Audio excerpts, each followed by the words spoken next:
Isang tahimik na gabi sa Japan ang biglang nauwi sa isang misteryosong gumimbal sa buong bansa. Mga yapak sa dilim, pintuang iniwang bukas at isang pagkawala na hanggang ngayon ay hindi pa rin nalulutas. Isa ito sa mga pinakatanyag na kaso sa Japan at hanggang ngayon nananatili pa rin palaisipan. Kung mahilig ka sa mga misteryo at totoong kaso na hindi pa rin nabibigyan ng sagot, siguraduhin i-like ang video na ito, i-share sa iyong mga kaibigan at mag-subscribe para lagi kang updated sa aming mga kwento.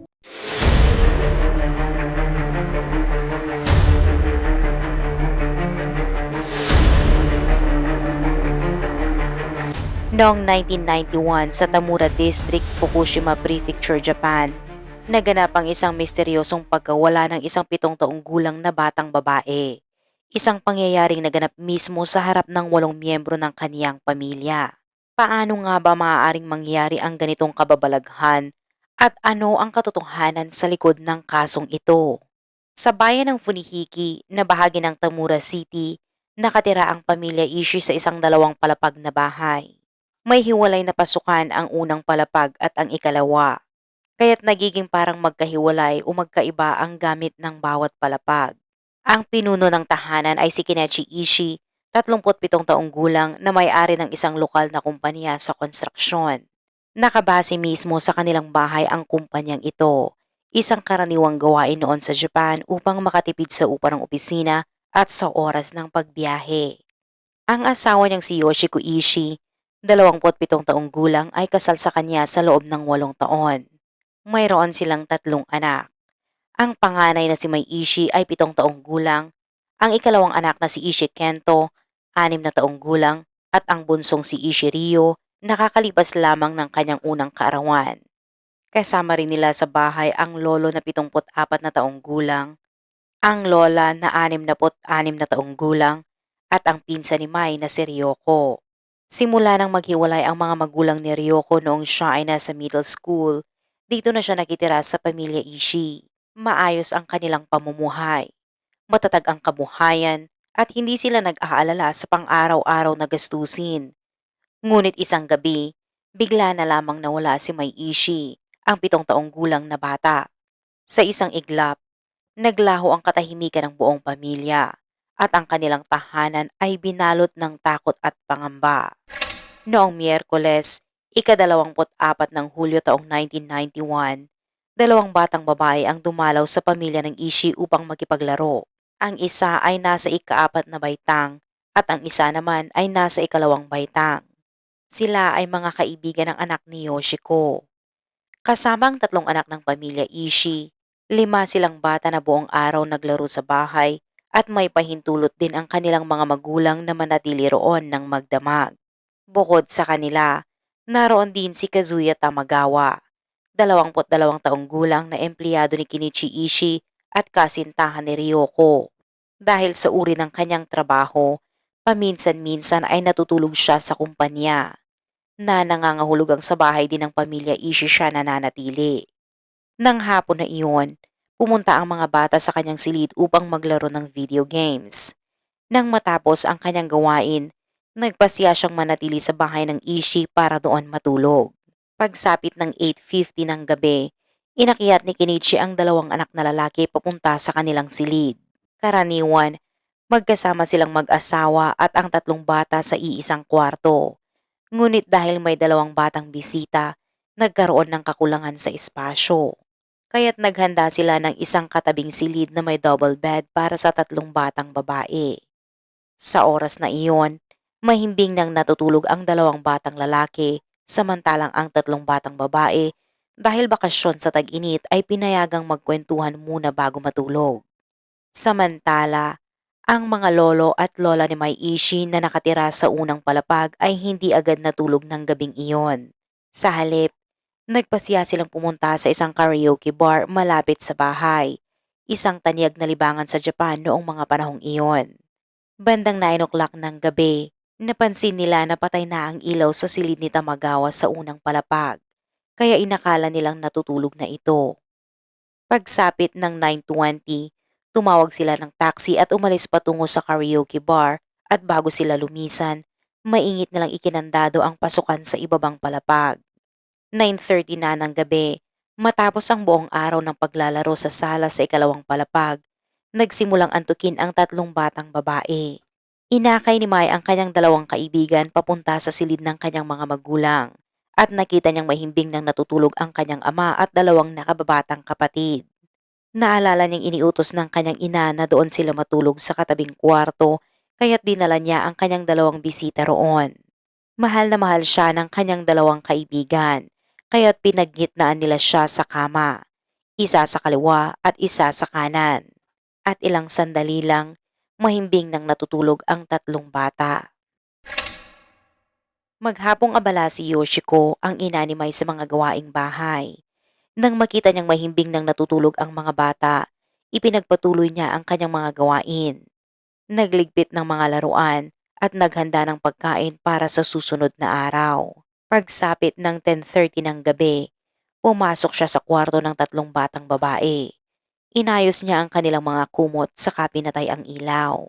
Walang sino man ang nag-akala na iyon na pala ang huling pagkakataon na makikita niya ang kanyang anak na si Mai.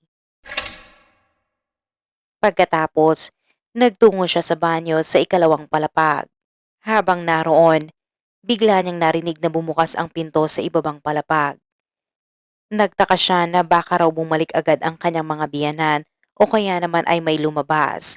Kaya't sumilip siya sa may bintana at nakita niya si Tamagawa na nagmamadaling umalis ng bahay ng mag-isa. Inisip niyang marahil ay lumabas ito upang makipag-inuman sa mga kaibigan kaya't hindi niya ito gaanong pinansin. Matapos gumamit ng palikuran, bumaba siya upang maligo sa banyo sa unang palapag. Habang naliligo, muli niyang narinig na bumukas ang pinto at sinundan ng mga yabag paakyat sa itaas. 11:00 ng gabi matapos ang kanyang paliligo, naramdaman niya ang matinding pagod dahil sa buong araw na gawain. Kaya't umakyat siya sa ikalawang palapag. Pinatay ang ilaw sa sala at tumabi sa kanyang asawa at dalawang anak na lalaki upang matulog. Nakalimutan na niya ang mga yabag na kanyang narinig kanina. 2:00 ng madaling araw, bumalik mula sa karaoke bar ang mga lolo at lola ni Mai. Laking pagtataka nila nang makita nilang nakabukas ang pinto kahit malinaw nilang isinara at inilak ito bago pa sila umalis. Pagpasok, muli nilang inilak ang pinto at nagtungo sa silid ni Tamagawa upang tanungin kung siya ba ang nag-iwan nito. Ngunit wala siya roon. Nagtaka ang matanda dahil bago sila umalis, nakita nilang patay na ang ilaw sa kanyang kwarto, tanda na natulog na siya. Bakit kaya siya umalis? At bakit niya iniwang bukas ang pinto? Para sa kanila, ito ay hindi pangkaraniwang kapabayaan. Dahil sa pagkabahala, umakyat sila upang tanungin si Kinechi kung alam niya kung saan nagpunta si Tamagawa. Ngunit dahil inaantok pa ang ama ng pamilya, nabanggit niya na bukas na lamang niya ito titingnan.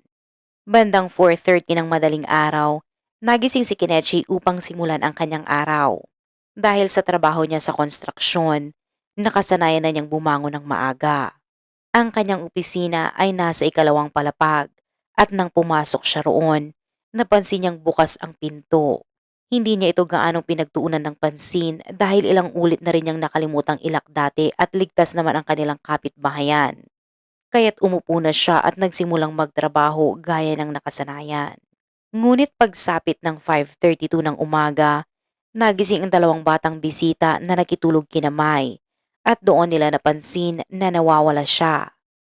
Agad silang kinabahan at lumabas ng kwarto upang tawagin ang mga nakakatanda.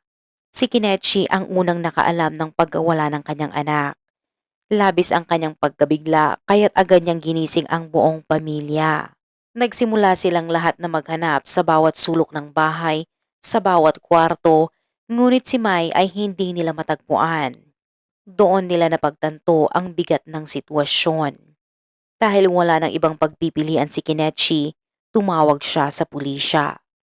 Pagdating ng mga otoridad, isa-isa nilang kinuha ang salaysay ng lahat ng naroon at dahang-dahang binuo ang mga pangyayari. Napagtanto nila na si Tamagawa na dapat ay natulog sa bahay ng Ishi ng gabing iyon ay lumabas ng hindi nagpapaalam at hindi bumalik hanggang umaga. Dahil dito, naniniwala ang pamilya Ishi na siya ang kumuha kay Mai. Habang inire-record ng mga pulis ang kaso, bandang 6:30 ng umaga ay tuluyang bumalik si Tamagawa. Agad siyang pinigilan ng mga opisyal at tinanong kung saan niya dinala si Mai. Ngunit sa kanilang pagkabigla, malamig niyang sinabi na wala siyang alam. Nang tanungin ng mga pulis kung saan siya nagpunta noong nakaraang gabi, ipinaliwanag ni Tamagawa na bandang alas 10 ng gabi ay lumabas siya upang gumamit ng pampublikong telepono at tumawag sa isang kaibigan sa Koriyama, isang lungsod sa Fukushima Prefecture na nasa tinatayang 15 miles ang layo mula sa Tamura. Habang nag-uusap sila, napansin daw niya na tila masama ang loob ng kanyang kaibigan, kaya't bigla niyang naisipang pumunta roon agad upang kamustahin ito. Sumakay siya sa kanyang sasakyan, ngunit hindi ito umandar dahil patay ang baterya. Sinubukan na raw niya ang lahat ngunit hindi pa rin ma-start ang kotse. Dahil wala siyang ibang opsyon, naglakad siya papunta sa estasyon ng tren upang sumakay, ngunit pagdating niya roon ay nakaalis na ang huling biyahe. Wala na siyang ibang nagawa kundi sumakay ng taxi patungo sa Koriyama at bandang 11:30 ng gabi siya nakarating doon. Gayunpaman, hindi dumating ang kanyang kaibigan sa napagkasunduang lugar. Sinubukan pa niyang maghanap sa paligid ngunit hindi niya nakita ang kanyang kaibigan. Dahil sa sobrang pagod, nagpasiya siyang magpalipas ng gabi sa isang upuan sa labas ng isang department store. Kinabukasan, sumakay siya ng unang tren pabalik sa kumpanya. Pagkarinig ng salaysay na ito, labis na nagduda ang mga pulis at agad siyang ikinulong para sa isang mas malalim na investigasyon. At sa kanilang pagsisiyasat, natuklasan nila ang ilang mahahalagang detalye. Si Maya ay isang batang mahiyain at madaling matakot. Ayaw niyang pumunta mag-isa sa madilim. Hindi siya pumupunta sa banyo ng walang kasama tuwing gabi at palagi siyang natutulog sa parehong silid kasama ang kanyang mga magulang at nakababatang kapatid. Ito ang unang pagkakataon na natulog siya ng hiwalay sa kanyang pamilya, kaya't halos imposibleng kusa siyang lumabas ng silid ng mag-isa. Si Tamagawa lamang ang tanging hindi pamilya na nasa bahay ng gabing iyon maliban sa dalawang batang bisita. Ang mga lolo't lola ni Mai ay lumabas ng bahay at mahirap isipin na sila mismo ang may kagagawa ng pagkawala ng kanilang sariling apo. Wala rin naman silang motibo at dahil dito, si Tamagawa ang tanging natitirang posibleng suspect. Si Ryoko, ang pinsan ni Mai at kasintahan ni Tamagawa ay may malinaw na alibay.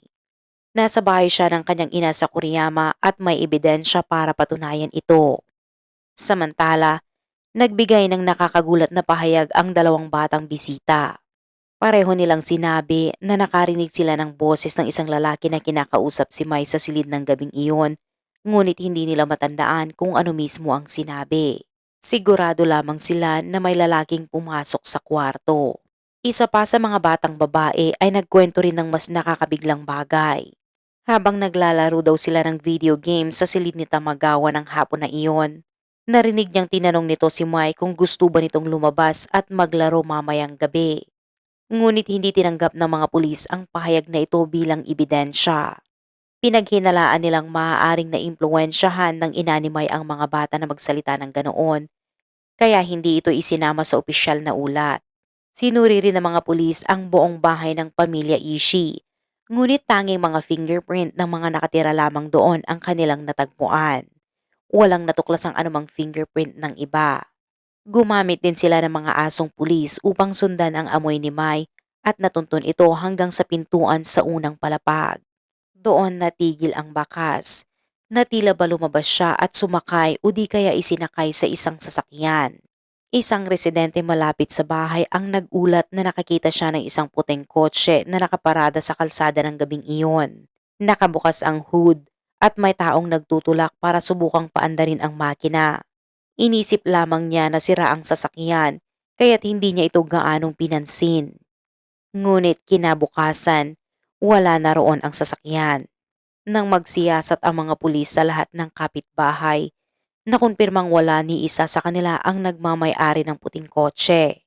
Kaya't lumakas ang posibilidad na ito ay pagmamay-ari ng isang estranghero at posibleng ginamit upang dalhin si Mai. Batay sa lahat ng mga pahiwatig na ito, si Tamagawa ang itinuturing na pangunahing sospek at naging tanging subject ng investigasyon. Ngunit sa kabila nito, hindi agad nagharap ng reklamo laban sa kanya ang pamilya Ishii. Ang tanging hiling nila ay mahanap ang kanilang anak. Paulit-ulit nilang pinag-iusapan si Tamagawa na sabihin kung nasaan si Mai. Ngunit matigas ang kanyang paninindigan at mariin niyang sinabi na wala siyang alam. At totoo raw ang sinabi niyang pumunta siya upang makita ang kanyang kaibigan ng gabing iyon. Nang halos lahat ay kumbinsido na si Tamagawa ang may kagagawan, laking gulat ng lahat nang pakawalan siya ng mga pulis matapos ang 2 linggong investigasyon. Ang dahilan, 2 testigo ang lumutang at nagpatunay na wala siya sa pinangyarihan ng pagkawala ni Mai ng gabing iyon. Ang unang testigo ay isang driver ng taxi na nagpatunay na siya mismo ang naghatid kay Tamagawa papuntang Koriyama ng gabing iyon. Ang pangalawa ay isang tendero sa kalsada sa Koriyama na nakakita sa kanya na natutulog sa isang upuan malapit sa isang department store bandang hating gabi. Nakapag-usap pa daw sila ng sandali kaya't dahil dito ay nakonpirma ang alibay ni Tamagawa at napatunayang totoo ang kanyang pahayag. Ang huling pagkakataon na nakita ni Yoshiko ang kanyang anak ay bandang 10:30 ng gabi. Ang eksaktong oras din na pinick up si Tamagawa ng taxi driver papunta sa Koriyama.